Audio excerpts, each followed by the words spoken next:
Here's my U-Haul truck that I made for a U-Haul company in Connecticut. I took a few parts of it off just to show you a few special features about it. So I had custom made these figures. They have the U-Haul logo on it. I know it's hard to see. See if that's better. Yeah, they all have the U-Haul logo on though. Those were made by Minifig FX. So we put those aside. And then I took the cab off because this is probably one of my favorite features about the whole thing. A lot of times when you make a truck or a vehicle, a lot of people just use a windscreen or a windshield piece, which is fine. But I wanted to do something different.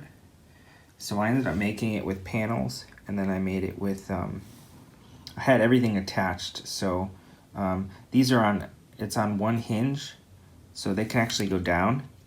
See how they can go down as far as possible. Obviously, if you have figures in there sitting, you can't go down as far, but it means that I could put the windshield at any angle I want. So obviously, if this top cab is on it, I can put the windshield lower or higher, steeper, shallower, depending on what I want. And I just found that really cool. So like if you can see the inside of it, you got the wheel, you got the phone, and that's all connected, so it goes with it. So it's all sitting on like a 2x6 plate, and it's got one hinge behind it. But the windshield is not the only cool part. I actually connected it to the hood. So the hood is also on a clips that can hinge, and it can open. So when the hood opens, the windshield also gets pushed farther back so that it allows the hood room to open. So I thought that was really cool. I really worked hard on that to make that work. So as you can see, there's inside the engine, I put a few things that look like an engine, you know, as you open up a truck engine. So as that's open, you can see the windshield goes with it. Kind of pushes it out of the way. So that's one of the cool features about this truck. And obviously if you have figures in there, the windshield can't go down as far. So actually when I'm displaying this piece, I probably am not going to put the figures in because I kind of like the fact that the windshield can go down that far. And there's pedals underneath, you know, so I tried to make it as accurate as I could. These are the mirrors. They kind of pop in and out to any direction that you want. And then I used these pieces for the windshield wipers. So yeah, that's the front cab. And everything pretty much sits on this big plate here. I probably should have used Technique bricks. I know they're a little bit sturdier, but I never made a truck before, so I just wanted to see what I can come up with. And I didn't really look at trucks, you know, that many trucks online, because I just wanted it, I didn't want to be influenced by what other people did. I just wanted to try it on my own, see if I could do it. And then same thing with the printing with the figures. All these logos were printed by Minifig FX, and I actually got permission from U-Haul. I contacted their corporate department and asked if I can use their logo to print on the truck. So this logo is the Connecticut logo. If you didn't know that Connecticut has the dinosaur logo, that's what we have. And it has, you know, this is exactly how you would see it printed on the truck. So I thought that was really cool. The back is also printed, which is cool because it's got the door that goes all the way up and down. So I was really happy that he was able to print the logo on the door. Okay, so I attached the cab back to the truck, and as you can see, it does move. And let me show you a few other things that I liked about this truck. So as I said, that this door opens up and down, which is great. it's on track. So Lego makes garage tracks with a groove so that it could be functional just like the real thing. A lot of people put doors on the truck that open in and out, but for the U-Haul truck, this is how the door is displayed. It's on track, so I wanted it to be accurate. The other thing that I wanted is the ramp. As you know, with U-Haul, it comes with a ramp, especially if it's a certain type of truck, I think 12 feet and up. This is a 12-foot overhang truck. The ramp does slide out.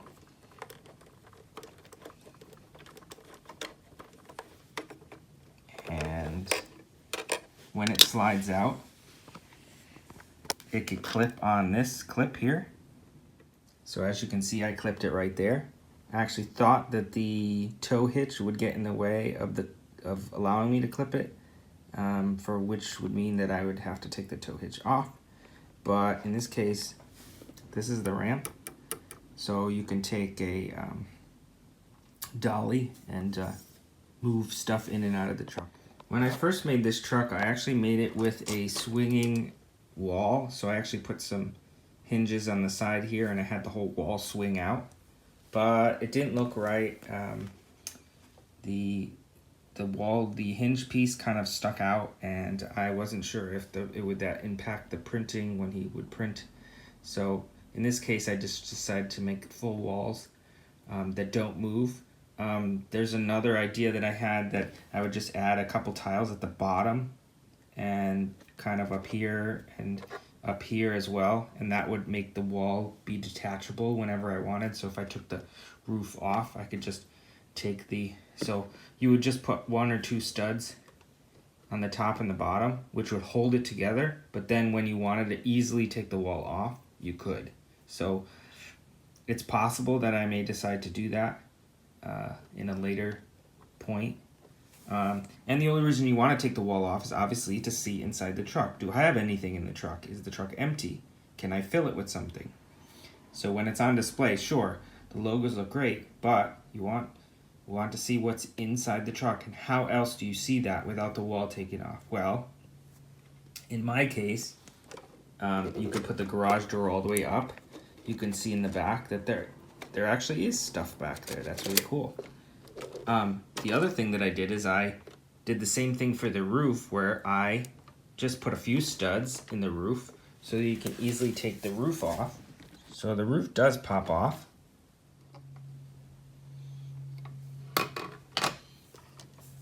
So yeah, I made it so that the roof comes right off and you can see right inside there. Since I'm a musician, I added a few musical instruments. I added like a trumpet and a saxophone up top here. I added a plant, because most people have plants. I put in a little TV down there, a lamp. You got the dolly and the U-Haul bag over here. If you want like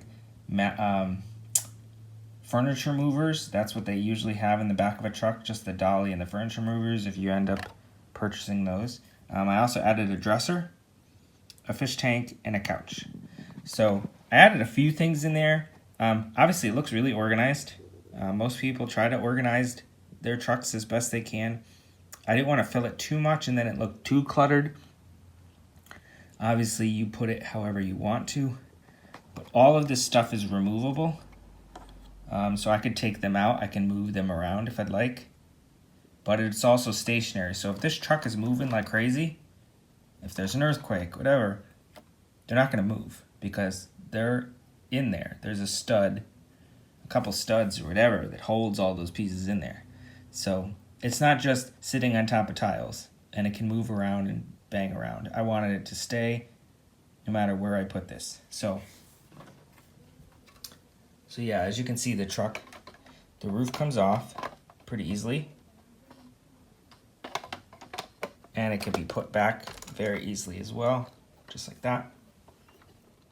So since this was my first truck build, obviously I'm not a truck expert. I did the best I could based on pictures and of trucks that I saw.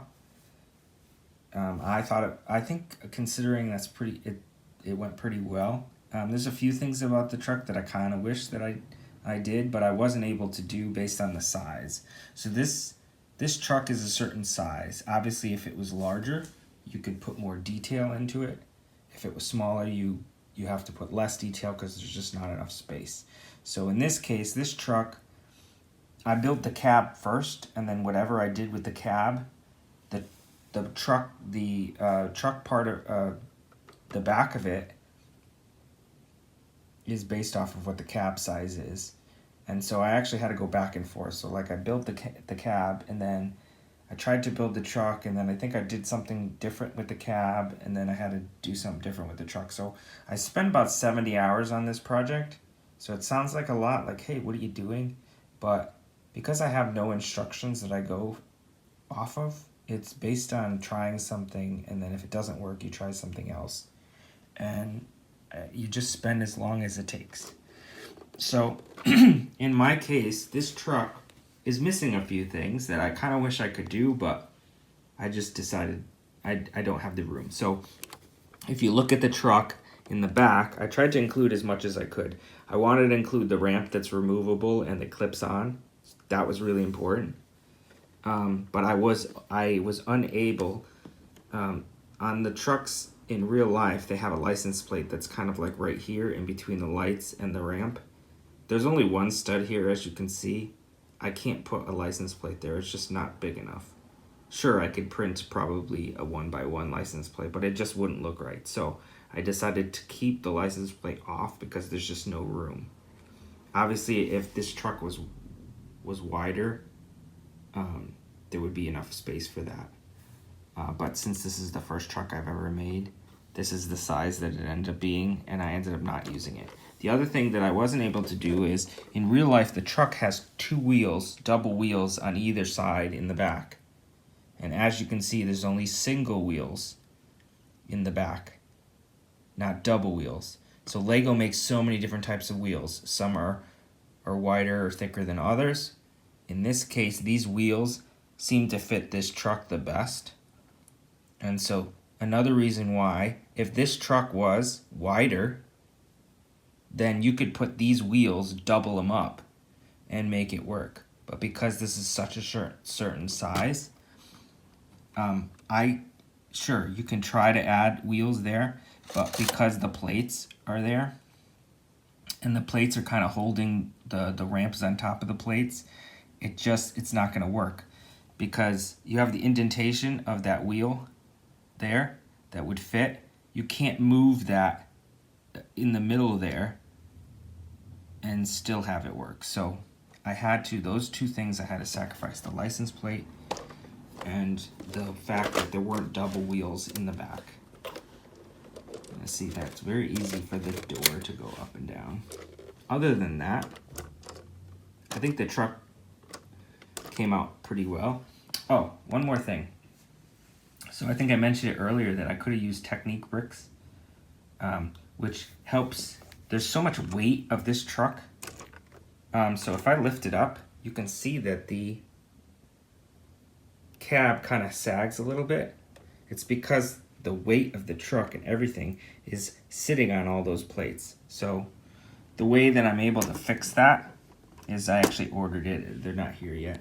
But 2 plates high, I just made a 2x14 plate that goes in the middle between these two axles. It's actually 15 studs, but I have a 2x14 plate and a 1x2 plate. And then I doubled that up. So that length is going to be, and when I put it in the middle there, it's going to make this stronger so it won't sag. The cab is not going to sag when I pick it off the ground. Obviously, when it's sitting on the ground, it's fine. But it's just when you pick it up, it sags a little bit. So that will fix that. Obviously, if I put the Technique bricks, the bricks are stronger, so it would work better. But because I designed them with plates only and not the Technique bricks, I really can't redesign the whole thing without having to redesign literally the whole thing. And since it's already printed, I have to go off of what I did. So this is the first try for me. Obviously, if I do another try or another truck, I can make it a little bit wider, maybe a little bit longer. They make different size trucks. I could try to make the one that doesn't overhang, whatever. But for right now, this is what it's gonna be. So yeah, I made this for a U-Haul business in Connecticut. It ended up not working out. The business ended up realizing that the project was too expensive. I think sometimes people just don't, even businesses that run businesses, they don't realize the time, the effort, and the price of things. I mean, even just the bricks for this set cost over $400. Some of that was just me changing my mind. I did something, I ordered the parts, and then I changed my mind, and then I had to fix it by ordering more parts, and then the shipping and all that stuff. But overall, there's a lot of parts in this set. There's 600 to 700 bricks in this set. So, and some of the bricks are quite expensive, like these rounded corners. They're not cheap. Even just the printing alone, just the printing for this truck, I think costs around 60 to 80 bucks. These figures that I showed you earlier, each figure cost me $10. So, just for the torsos were printed, which, sure, that's really cool. That was an expense that I wanted to add. So, so if you do the $10 each, there's 6 figures. That's 60 bucks, and then the printing of this truck was about 60 to 80 bucks. So that right there is 120, 140. That's included in, in that $400 what the bricks ended up costing. So, and that's just the bricks. That's not the 70 hours that I spent on this project. But I really wanted, I wanted to do something accurate. So even though the business kind of backed out, I still wanted something to be proud of, and I think I am, because it's functional. I think it looks cool. I've already showed it to a few people, and they were really excited about how functional it is. I'm all about functionality.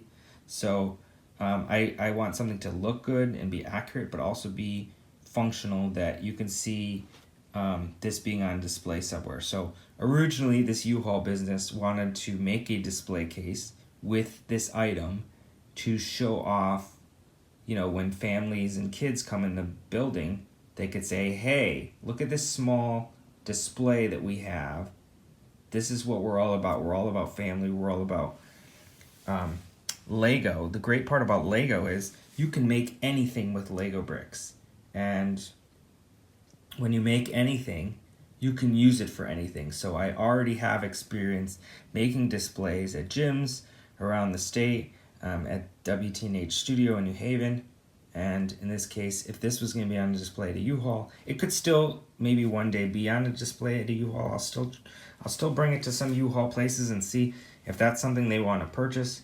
But it's expensive. Not a lot of businesses want to just shell out $400 plus the time that it took for me to build it. So it may just be something where I keep it and I could put it on display at Brickfest, or I could show it on social media to friends and family. And that's it. Hope you enjoyed it. And as you can see, it's all the way around. So the other side is the same thing. The doors were printed, and then the front is printed. This is exactly what you see in real life. And like I said, if you take this wall off and you put some tiles on the top and the bottom and it pops off, you would actually see all that cool furniture there. And great.